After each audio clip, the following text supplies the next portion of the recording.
Very good evening to all the viewers of this channel. As I've been invited to give awareness to the public. First of all, I would like to say a few words about the COVID, that in the past few months and few weeks, we all have been suffering with a lot of losses as regards to our loss of lives of our precious member and precious friends, which we have lost, and loss of economy for all of us as a nation and in other parts of the world. And we should all pray that soon this COVID should go away and we should go back to the normal routine life. Well, I've been invited to give a few words about the awareness, how to choose an infertility clinic and hospital, and to go ahead.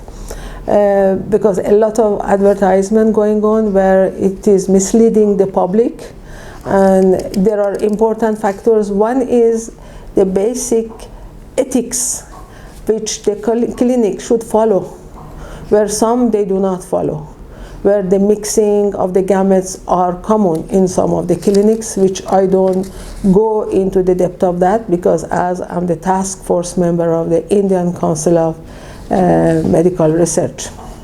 The second factor is the success rate of the clinic and ART, where they should have a good success of at least 60 to 70%. Of course, the cumulative success will increase with a few cycles of at least 3-4 cycles of the IVF. The third is the cost, and the most important is the availability of the adequate infrastructure and the manpower and expert embryologist and technical assistant. And the most important is the leader of the team, which is a IVF specialist. It's important that at the moment, as an infertility clinic and director of one of the infertility clinic, which we consider ours as the best, because not only in the country but also in the world, because we have good number of the overseas patients from United States, from European country, from Australia, where they had a failure of IVF and they come and get success. So we regard ourselves as one of the best. Where ICMR, as they have written the ART bill, they have all the authority to give ranking to the infertility clinic, which they don't do that. They all expect us to keep a pace and to keep a very high level of the standard quality, with the quality of the work and also with the success rate. We should go through the routine inspection and therefore registration by the ICMR.